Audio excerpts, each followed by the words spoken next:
सारे यार, मैं आपको स्वागत करता हूँ हमारे चैनल क्लास इकोनॉमिक्स के ऊपर। आज हम इस वीडियो में देखने वाले हैं हमारा एक और इकोनॉमिक्स का यूनिट, सेकंड यूनिट है मुद्रा and banking, money and banking.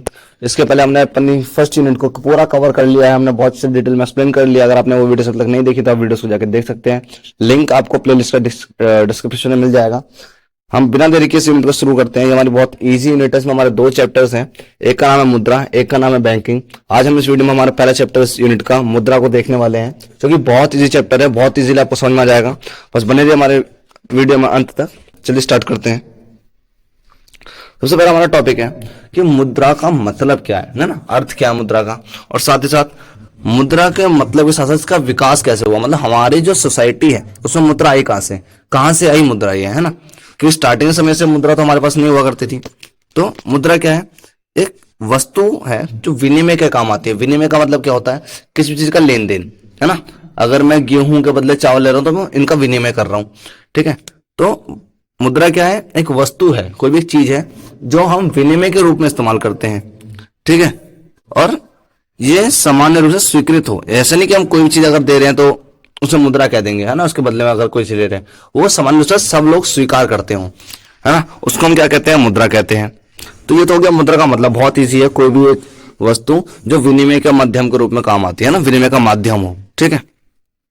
प्राचीन काल में, अब देखो सिंपल सी बात है, मुद्रा हमारे यहाँ पे शुरुआत से थी नहीं। प्राचीन काल में हमारे यहाँ क्या होता था, हम वस्तु विनिमय प्रणाली का इस्तेमाल करते थे। वस्तु विनिमय प्रणाली क्या होती है? एक ऐसी प्रणाली, एक ऐसा सिस्टम जिसके हम लोग वस्तु के बदले वस्तु लेते थे, है ना। उस समय हम क्या करते, जैसे मेरे को चावल चाहिए, है ना, मेरे पास गेहूं है, मैं गेहूं देता था और चावल ले लेता था, है ना। वस्तु के बदले हम लोग क्या लेते थे? वस्तु। ऐसे सिस्टम को हम लोग क्या कहते थे? वस्तु विनिमय प्रणाली, यानी कि बार्टर सिस्टम। पहले के समय में हमारी जो अर्थव्यवस्था है उसमें बार्टर सिस्टम चलता था, ठीक है। लेकिन धीरे धीरे जब लोगों की डिमांड बढ़ी, व्यापार बढ़ने लगा, लोगों ने विनिमय का स्तर धीरे धीरे बढ़ाना शुरू किया, है ना, लोगों के पास वस्तुओं की जो मांग है वो बढ़ने लग गई। तो धीरे धीरे ये जो हमारी प्रणाली थी ये थोड़ी थोड़ी विफल होने लगी, है ना, ये काम नहीं आ पाई, इसमें प्रॉब्लम क्रिएट होने लग गई। तो लोगों ने मुद्रा का विकास किया, ठीक है। ऐसी स्थिति में हमने क्या निकाली? मुद्रा निकाली। मुद्रा को हमने एक विनिमय का माध्यम बनाया। शुरुआत के समय में मुद्रा पहले सोने और चांदी के सिक्के हुआ करते थे। बाद में जो वर्तमान में हमने कुछ टाइम तक चला कागजी मुद्रा है, हमारे नोट जो होते हैं ना, 100 के, 200 के, 1000 के, 500 के, ठीक है। मिश्र धातु के हमने सिक्के भी चलाए, ठीक है। और अब जो वर्तमान समय में जो चीज डेवलप होती जा रही है वो है हमारी प्लास्टिक मुद्रा, यानी कि प्लास्टिक मनी, और ई मुद्रा यानी कि इलेक्ट्रॉनिक मनी, है ना। इलेक्ट्रॉनिक मनी जैसे हमारा फोन पे, गूगल पे, जी पे, सब जो हम लोग यूज करते हैं सब इलेक्ट्रॉनिक मनी का पार्ट है। प्लास्टिक मनी हमारा क्रेडिट कार्ड, डेबिट कार्ड, ये सब हमारे प्लास्टिक मनी है ना। तो वर्तमान में हम लोग इस चीज पे काम कर रहे हैं। तो मुद्रा इस तरीके से हमारे दुनिया में आई, ठीक है। इस तरीके से हमने इसका इस्तेमाल करना शुरू किया और धीरे धीरे इस तरीके से ये डेवलप होने लगी। समझ में आया आपको? आगे बढ़ते हैं। मुद्रा का प्रयोग, मतलब मुद्रा के काम क्या है?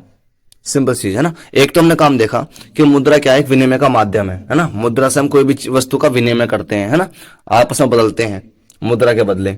मतलब इनडायरेक्टली हम कहते हैं खरीदते हैं, बदलने का मतलब खरीद रहे, विनिमय कर रहे हैं मतलब खरीद रहे हैं, है ना। तो एक काम तो यही हो गया। और भी कुछ काम होते हैं जिसके हम मुद्रा के बदले मुद्रा के थ्रू करते हैं। शुरुआती समय में इसका जो प्रयोग है वो इसीलिए किया गया था, इन्वेंशन इसलिए किया गया था कि हम वस्तुओं का विनिमय करेंगे। लेकिन बाद में हम कुछ और कार्यों में इसका इस्तेमाल करने लग गए, जो कि हमारा सबसे पहला मूल्य का संचय। मूल्य का संचय मतलब किसी चीज को स्टोर करना, बचत करना। पहले के समय में हम जब वस्तु विनिमय प्रणाली का इस्तेमाल करते थे तो उस समय हम बचत नहीं कर पाते थे। जैसे अगर मैं कह रहा हूं मैं सेब के बदले गेहूं ले रहा हूं, तो मैं सेब को कितने दिन रख सकता हूं? अगर मैं कहूं कि मेरे पास अभी 10 सेब हैं, मुझे गेहूं लेना है, लेकिन मुझे गेहूं 2 महीने बाद लेना है, तो मैं क्या सेब को बचा कर रख पाऊंगा? नहीं, सेब तो खराब हो जाएंगे, सड़ जाएंगे, किसी काम के नहीं। अगर मैं कोई और चीज भी ले रहा हूं तो हर वस्तु का एक टाइम लिमिट होती है कि इस टाइम बाद वो चीज बेकार हो जाती है ना। तो वस्तु के बदले वस्तु लेना एक थोड़ा झंझट वाला काम था। हम इसको स्टोर नहीं कर सकते थे, है ना, इकट्ठा नहीं कर पाते थे। लेकिन जब से मुद्रा आई तो हमने क्या करा? इसको स्टोर करना शुरू कर दिया, बचाना शुरू कर दिया, ठीक है। फिर आता हमारा मूल्य के मापदंड। हम किसी भी चीज का मापदंड कर सकते, उसको मेजर नहीं कर सकते थे पहले के समय में वस्तु वाले में, लेकिन हम उसको मेजर कर सकते हैं। जैसे अगर मैं कह रहा हूं मुझे एक कार खरीदनी है ना, मेरे पास एक भैंस है, अब अगर मैं आपसे कहूँ क्या चीज महंगी है, आप डायरेक्टली बोलोगे भाई कार महंगी आती है, 10-12 लाख रुपए की कार आती है, भैंस 1 लाख रुपए तक की आ जाती है ना। तो हमें पता है ज्यादा वैल्यूएबल चीज कार है, लेकिन ये वैल्यूएबल हम कैसे पता लगा रहे हैं? लाख रुपए, 10 लाख रुपए, ये सब क्या है? मुद्रा के उसमें लगा रहे हैं। मुद्रा हमें किसी भी चीज के मूल्य को मापने की एक गुण देता है, क्षमता देता है ना। पहले हम लोग उसको माप नहीं पाते थे। स्थगित भुगतानों के माप, हम लोग फ्यूचर में जो पेमेंट्स करते हैं ना, स्थगित मतलब कुछ समय बाद या फिर अभी ना होकर के आने वाले समय में जब हम पेमेंट करते हैं उसको हम स्थगित माप के भुगतान के नाम से जानते हैं। जैसे अगर मेरे को एक घर बनवाना है, मान लीजिए मेरे को एक घर बनवाना है, घर बनवाने में अप्रोक्सीमेटली 5-6 महीने लग जाते हैं। मेरे पास अभी 4 लाख रुपए है ना, 4 लाख रुपीज मेरे पास है, मैंने घर बनवाने के लिए तैयार शुरू कर दिया।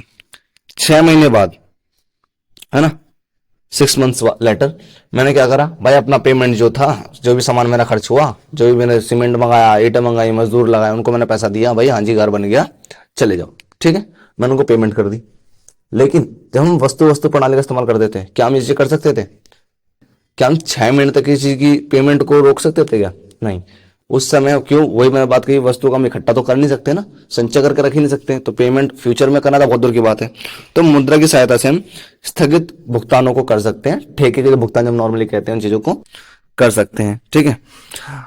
अगर मैं आपको थोड़े से और एक्स्ट्रा चीज बताऊं तो वैसे यूज यही है, हमारे 4 यूज होते हैं। एक विनिमय का माध्यम है और 3 हमारे ये हैं कि हम स्टोर कर सकते हैं वैल्यू को, मापदंड कर सकते हैं किसी भी चीज का, और स्थगित भुगतान कर सकते हैं। एक चीज आपको एक्स्ट्रा बता रहा हूं जो आपके बुक में नहीं है, कि जो हमारे 2 यूज हैं ये हमारे प्राइमरी हैं, है ना, प्राइमरी यूज है, और ये जो हमारा लास्ट वाला ये हमारा सेकेंडरी यूज है। हम छोटे काइंड इन्फॉर्मेशन तो दे नहीं रखा आपको, अगर याद नहीं करना कोई दिक्कत नहीं है। आपके एनसीईआरटी में इतना ही सब समझा रखा है, एनसीईआरटी, टीआरजेएनवी की, और जो भी आप फॉलो कर रहे हैं उसके अंदर। फिर आता हमारा, देखो कई बच्चे, जैसे इतना वैसे मेन टॉपिक नहीं है, लेकिन कई बच्चे क्या हो जाते हैं, कंफ्यूज कर जाते हैं इन 2 टॉपिक्स के अंदर, कि वस्तु विनिमय प्रणाली क्या है और वस्तु वस्तु अर्थव्यवस्था क्या होती है। तो वस्तु विनिमय प्रणाली हमने दोनों पहले देखा, एक ऐसी प्रणाली, एक ऐसा सिस्टम जहां पे वस्तु के बदले वस्तु मिलती है ना, गुड के बदले में गुड मिल जाता है। हाँ, गुड मतलब वस्तु, इंग्लिश में कहते हैं, इकोनॉमिक्स की लैंग्वेज में, है ना। कई बच्चों को गुड का मतलब नहीं मालूम होता, कई बार डाउट कर जाते हैं। तो वस्तु के बदले में वस्तु मिलती है तो हम क्या कहते हैं? वस्तु विनिमय प्रणाली कहते हैं उसको, ठीक है। एक ऐसा सिस्टम जिसमें वस्तु के बदले वस्तु ली जाती है उसे वस्तु विनिमय प्रणाली कहते हैं, बस। लेकिन एक ऐसी अर्थव्यवस्था जिसमें वस्तु विनिमय प्रणाली इस्तेमाल की जाती है उसे वस्तु वस्तु अर्थव्यवस्था कहते हैं, है ना। एक प्रणाली है जो कि एक इकोनॉमी में यूज की जाती है ना, इकोनॉमी जैसे सबकी, हर देश की इकोनॉमी होती है, आपने 11 में पढ़ा हुआ इकोनॉमी का मतलब क्या होता है। तो एक इकोनॉमी जिसके अंदर ये प्रणाली यूज की जा रही है उसे वस्तु वस्तु अर्थव्यवस्था कहते हैं। बस इतना सा डिफरेंस है कि वस्तु वस्तु अर्थव्यवस्था के अंदर ये प्रणाली इस्तेमाल की जाती है, बस, और कुछ नहीं है, ठीक है। अब हमें पढ़ने ड्रॉबैक्स वस्तु विनिमय प्रणाली। देखो पहले हम जैसे भी थे, क्या है, पहले हमारे पास मुद्रा नहीं थी, लेकिन लोग सामान खरीदते थे, विनिमय होता था। फिर समस्या क्या है कि हमने मुद्रा पे स्विच किया अपने आप को, हम मुद्रा का इस्तेमाल करने लग गए, हमने उस प्रणाली को छोड़ दिया। कुछ प्रॉब्लम्स रही होंगी, तो मेनली हमारी जो बुक है उसके अंदर 4 प्रॉब्लम्स बता रखे हैं कि हमने क्यों मुद्रा को छोड़ करके, सॉरी, मुद्रा पे आकर के वस्तु विनिमय प्रणाली को छोड़ दिया, ठीक है। तो वस्तु विनिमय प्रणाली में कमियां या फिर उसके जो ड्रॉबैक्स हैं उनको हमें समझना है। तो सबसे पहला हमारा है आवश्यकताओं का दोहरा संयोग। जैसे दोहरा संयोग मतलब, इसको मैं आपको एग्जांपल समझाता हूं कि क्या कहना चाह रहा है ये। जैसे मान लीजिए मेरे पास क्या है, मेरे पास वही एक, मैं पहला वाला एग्जांपल लेता हूं जो मैंने लिया, कि मेरे को चाहिए चावल, मान लीजिए, है ना, मेरे को क्या चाहिए? चावल। मेरा, मान लो मैं ए हूं, मुझे चावल चाहिए। यहाँ कोई बी है, उसे राइस वीट चाहिए, है ना, गेहूं, है ना।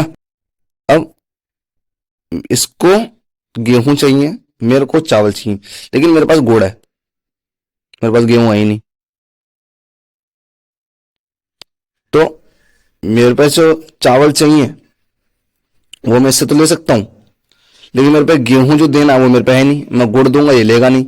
तो आवश्यकता मैच नहीं कर रही आपस में, मतलब जो चीज मुझे चाहिए वो सामने वाले के पास है, लेकिन जो सामने वाले को चाहिए वो चीज मेरे पास नहीं है। ऐसी समस्या बहुत बार हो सकती है ना। जरूरी थोड़ी है कि जो आपको चाहिए वो सामने वाले पे भी हो, और जो सामने वाले को चाहिए वो आपके पास निकल जाए, ऐसा हर बार नहीं होता था। तो एक समस्या बन जाती थी कि हम हर किसी से विनिमय नहीं कर सकते थे। इसका एक सोल्यूशन क्या था? इसका सोल्यूशन था मुद्रा। मुद्रा, हम किसी भी चीज के बदले में आजकल मुद्रा ही लेते हैं, तो सभी को मुद्रा चाहिए, है ना। और मेरे को अगर कोई सामान चाहिए तो उसके बदले में मुद्रा दे देता हूं उसको। तो आवश्यकताओं का दोहरा संयोग हर समय नहीं बन पाता था, इसलिए हमें मुद्रा की जरूरत पड़ी। दूसरा, मूल्य की एक समान इकाई का अभाव। जैसे मैंने 2 मिनट पहले एग्जाम्पल लिया था भैंस का और कार का, है ना। तो भैंस और जो कार है, वो दोनों का जो मूल्य है वो अलग अलग है ना। उनका जो माप है ना, वो हमने कैसे करा था? लाख में, 10 लाख में, 1.5 लाख में। ये सब क्या है? मुद्रा का एक नंबर है ना। पहले ऐसा कोई नंबर ही नहीं था। क्यों? वस्तु वस्तु प्रणाली थी, है ना। उसमें कोई रुपया तो था नहीं कि 1 लाख 1.5 लाख जैसा कोई चीज, वस्तु के बदले वस्तु, ठीक है। तो जो मूल्य का जो माप था वो नहीं मिल पाता था, ठीक है। उनको हम माप नहीं सकते थे, एक इकाई नहीं होती थी, ठीक है। तो एक ऐसा कोई यूनिट नहीं थी जिससे हम किसी चीज को नाप सके। तो मूल्य की एक समान इकाई का अभाव, मतलब अगर मैं भैंस के बदले कार लूंगा तो भाई मेरा तो फायदा हो गया, लेकिन सामने वाले को नुकसान हो गया। तो समान इकाई नहीं मिल पाती थी। दूसरा क्या है? भविष्य में किए जाने वाले ठेके के भुगतान, वही जो मैंने बताया अभी आपको कि हम फ्यूचर में पेमेंट्स नहीं कर सकते थे पहले के सिस्टम में किसी को, लेकिन आज की डेट में हम पैसे को फ्यूचर पेमेंट कर पाते हैं। जैसे अगर मेरे को 6 महीने के बाद अपने घर बनाने का पैसा देना है तो मैं मुद्रा का इस्तेमाल करते दे सकता हूं, लेकिन मैं अपना जो वस्तु प्रणाली में इस तरीके को चीजें फॉलो नहीं कर पाता था, है ना। फिर वही मूल्य संचय, हम बचत नहीं कर सकते, वो ये चीज का एक फैक्टर है कि जब मैं बचत ही नहीं कर पाऊंगा तो फ्यूचर पेमेंट कैसे करूंगा, ठीक है। अगर मैं फ्यूचर पेमेंट कर पा रहा हूँ उसका मतलब मैं बचत कर पा रहा हूँ। तो हम मुद्रा की जो है हम संचय कर सकते हैं, हम बचा सकते हैं, इसको बचत कर सकते हैं। लेकिन जब बात करते हैं किसकी, हमारे भविष्य में किए जाने वाले भुगतानों में वस्तु विनिमय प्रणाली की, तो उस समय हम संचय नहीं कर सकते थे। तो ये कुछ 4 प्रॉब्लम्स थी, 4 फैक्टर्स थे जिनकी वजह से हमने क्या करा, हमने मुद्रा को अपनाया, ठीक है। अब आता है हमारा मुद्रा के प्रकार कितने हैं, है ना। कितने प्रकार की हमारे पास मुद्रा होती है? तो मेनली हमारे पास